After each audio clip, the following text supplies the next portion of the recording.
को देखा है, कैसे वो लोहे की ओर आकर्षित होता है और कैसे वो लोहे को अपनी ओर आकर्षित करता है, क्योंकि उसके स्वभाव में ही आकर्षण है। हम सबके भीतर भी एक ऐसा ही चुंबक होता है, विचार का चुंबक, जो सदा अपने ही जैसे विचारों को आकर्षित करता है। हम जो बोते हैं वही काटते हैं।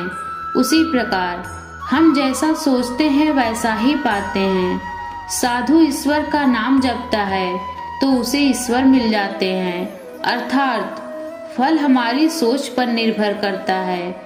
ओस की बूंद अगर केले के पत्ते पर गिरे तो वो कपूर बन जाती है, सीप में गिरे तो मोती, और अगर विषधर के मुंह में गिरे तो विष। बूंद एक है परंतु उसके प्रारब्ध भिन्न हैं, क्योंकि उसको आकर्षित करने वालों का व्यवहार भिन्न है। इसीलिए ये आप पर निर्भर करता है कि आपको भविष्य में विष चाहिए या अमृत। स्मरण रहे, हम वही बन जाते हैं जैसा हम सोचते हैं, जैसा विश्वास रखते हैं। ये आपका विश्वास ही है जो ये निर्धारित करेगा कि आपको विष मिलेगा या अमृत। इसीलिए अपनी सोच को सुदृढ़ रखिए, सकारात्मक रखिए और फल भी सकारात्मक ही आएगा। जब से ये सृष्टि बनी है, नदी की धारा और चट्टान के मध्य सदा संघर्ष रहा है, परंतु हर बार चट्टान की कठोरता को हारना पड़ता है और नदी की धारा कोमल होते हुए भी चट्टान को काट देती है। कभी सोचा है क्यों? चट्टान इतना कठोर और जल इतना कोमल, चट्टान इतना दृढ़ और जल इतना लचीला, फिर भी सदा जल कठोर चट्टानों के मध्य से अपना मार्ग बना ही लेती है। कारण केवल एक है और वो है लगातार चलने की क्षमता। जल बढ़ती रहती है, चट्टान अडिग रहता है। इसी कारण जल चट्टान को काट कर मार्ग बना लेती है। इसीलिए लगातार चलते रहिए, रुकिए मत, क्योंकि चट्टान जैसी हर समस्या को आप भी जल की तरह काट सकते हैं। इस फल को देख रहे हैं आप, अभी अभी अपनी डाल से अलग हुआ है। बड़ा दुख होता है जब आप अपने उद्गम से अलग होते हैं, परंतु ये दूरी भी आवश्यक है। अब इस फल को ही ले लीजिए।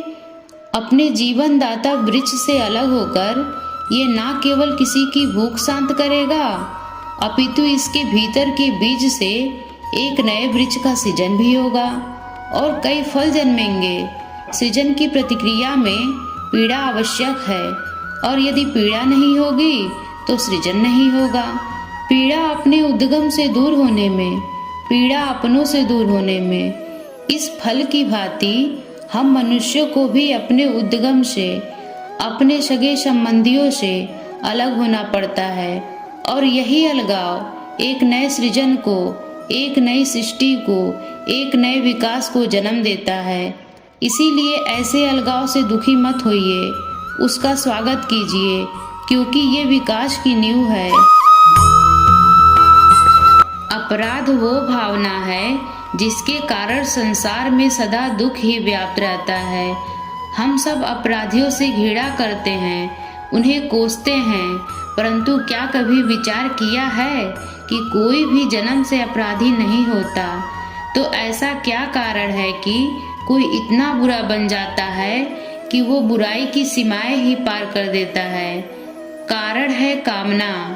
यदि कामना पर नियंत्रण ना रखा जाए, यदि कामना को पूर्ण करने के लिए परिश्रम ना किया जाए, तो वो तृष्णा में बदल जाती है, और तृष्णा लालच में, और लालच छल में, और छल करते ही मनुष्य अपराध की ओर अपनी पग बढ़ा देता है। इसीलिए ये अत्यंत आवश्यक है कि मन की कामनाओं पर नियंत्रण रहे। यदि मन पर नियंत्रण रहेगा तो अपराध पर स्वयं ही नियंत्रण हो जाएगा। हम सबका मन करता है कि हम जीवन में ऐसे शिखर पर पहुँचे जहाँ हमसे ऊपर कोई ना हो, जहाँ हमें कुछ करने की आवश्यकता ना पड़े, है ना। कुछ लोग इस शिखर पर पहुंच भी जाते हैं, परंतु उनका मन सदा विचलित रहता है।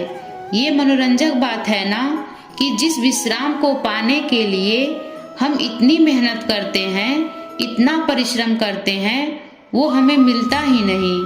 कारण स्वयं सोचिए। वन के राजा होने के पश्चात भी सिंह को आखेट के लिए परिश्रम क्यों करना पड़ता है? सोचिए, मैं बताती हूँ। क्योंकि राजा होने का अर्थ ये नहीं कि वो सदा सोता रहे और शिकार उसके समक्ष आकर कहेगा कि आइए महाराज, मुझे खाकर अपनी भूख मिटाइए। तो समझ लीजिए, कार्य आपके परिश्रम से संपन्न होते हैं, केवल कामना से नहीं। यदि आप नीचे हैं तो सदा स्मरण रहे कि आपका परिश्रम ही आपको ऊंचाइयों पर ले जाएगा, और यदि आप ऊंचाई पर हैं तो वहां पर भी रहने के लिए आपको निरंतर परिश्रम करते रहना होगा। अर्थात परिश्रम से मुक्ति नहीं है, क्योंकि परिश्रम ही जीवन है। सबसे अधिक महत्वपूर्ण क्या है? जीवन या जो जीवन में पाया, यात्रा या यात्रा पूर्ण करने के बाद पाया गया लक्ष्य, कर्म या उसके फल? बहुत ही महत्वपूर्ण परंतु विकट प्रश्न है ना। परंतु तनिक धीरज से सोचिए तो इसका उत्तर अधिक कठिन नहीं है। यदि जीवन यात्रा है तो उसका लक्ष्य क्या होना चाहिए? सोचिए, स्वयं सोचिए। मान, संतान, धन? नहीं ना।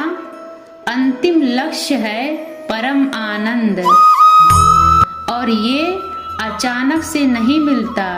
इसे पाने का केवल एक ही उपाय है, और वही आपका कर्म है, वही आपकी यात्रा भी है, और वही आपका प्रारब्ध भी है।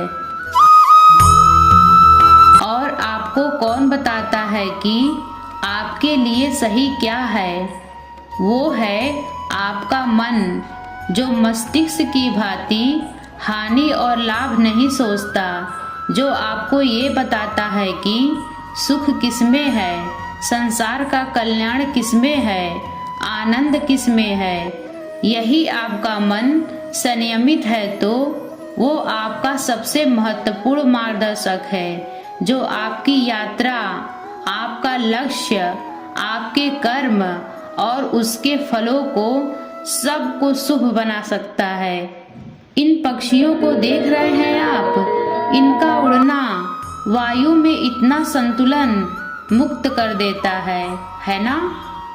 इन्हें उड़ते देख आपके मन में भी इच्छा होती होगी कि इन्हीं की भांति आप भी स्वतंत्रता से उड़ पाएं। ईर्ष्या होती है ना, जब आप इन्हें खुले आकाश में ऐसे विचरण करते देखते हैं। पर कभी सोचा है इस उड़ान को, इस स्वतंत्रता को पाने के लिए कितना परिश्रम, कितना अभ्यास किया होगा इन्होंने? आकाश में उड़ने से पूर्व धरती पर कितना गहन परिश्रम किया होगा इन्होंने। इनके माता पिता ने पहली बार जब इन्हें पंख फड़फड़ाने को उकसाया होगा तो कितनी बार गिरे होंगे। पहली बार वायु में उड़ते समय कितना भय लगा होगा इन्हें। अपनी पहली उड़ान के पश्चात धरती पर उतरते समय गिरकर कितनी चोटें खाई होंगी। इस उड़ान का, इस स्वतंत्रता का ये मूल है। यदि आप ये दे सकते हैं तो अवश्य आप भी इस स्वतंत्रता को पा सकते हैं। इन पक्षियों की भांति ही अपने चारों ओर जब भी आप किसी सफल मनुष्य को देखें तो उनसे ईर्ष्या ना करें। उसके परिश्रम और उसके पीड़ा को समझने का प्रयास करें जो उसने यहाँ तक पहुँचने में पाई है। प्रेरणा लें, प्रयास करें और स्वयं भी सफल हो जाएं।